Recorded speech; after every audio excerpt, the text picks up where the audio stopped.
begin tying the Drake Mac emerger, we're going to tie on an entire hank of mayfly brown Z-line along the entire shank of the hook. Trim it off to length.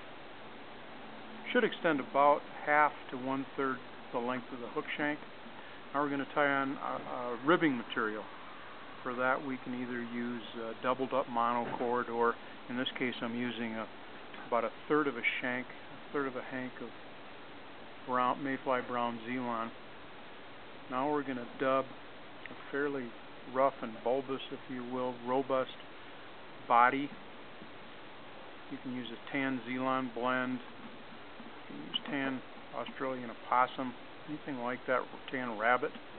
Just imitate that dirty tannish brown body of the natural.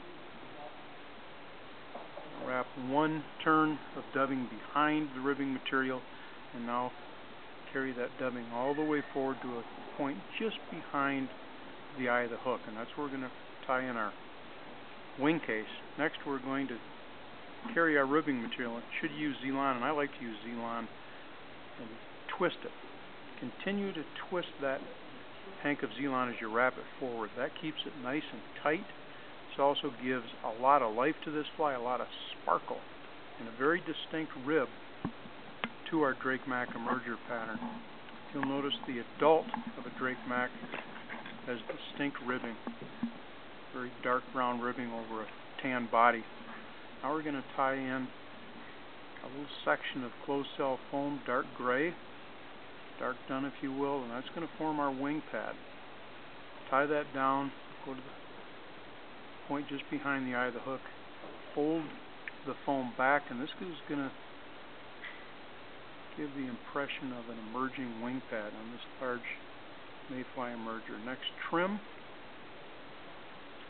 And finally we're going to take saddle hackle, dyed Drake Mackerel, grizzly dyed, trim a couple of the fibers just behind,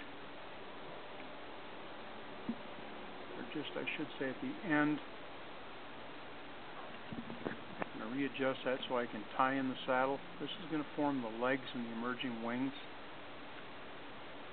I like to trim the fibers because that really locks your saddle hackle in. And at this point make 1 or 2 wraps of saddle right behind the eye of the hook. Next, tie that down.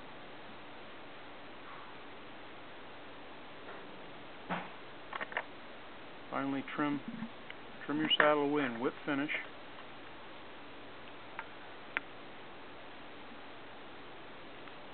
If anything, you tend to crowd the eye of the hook. Avoid doing that. Give yourself plenty of room to whip finish a nice tight whip finish, and now trim the underside of the hackle down to a length about the width of the point of the barb up to the hook shank.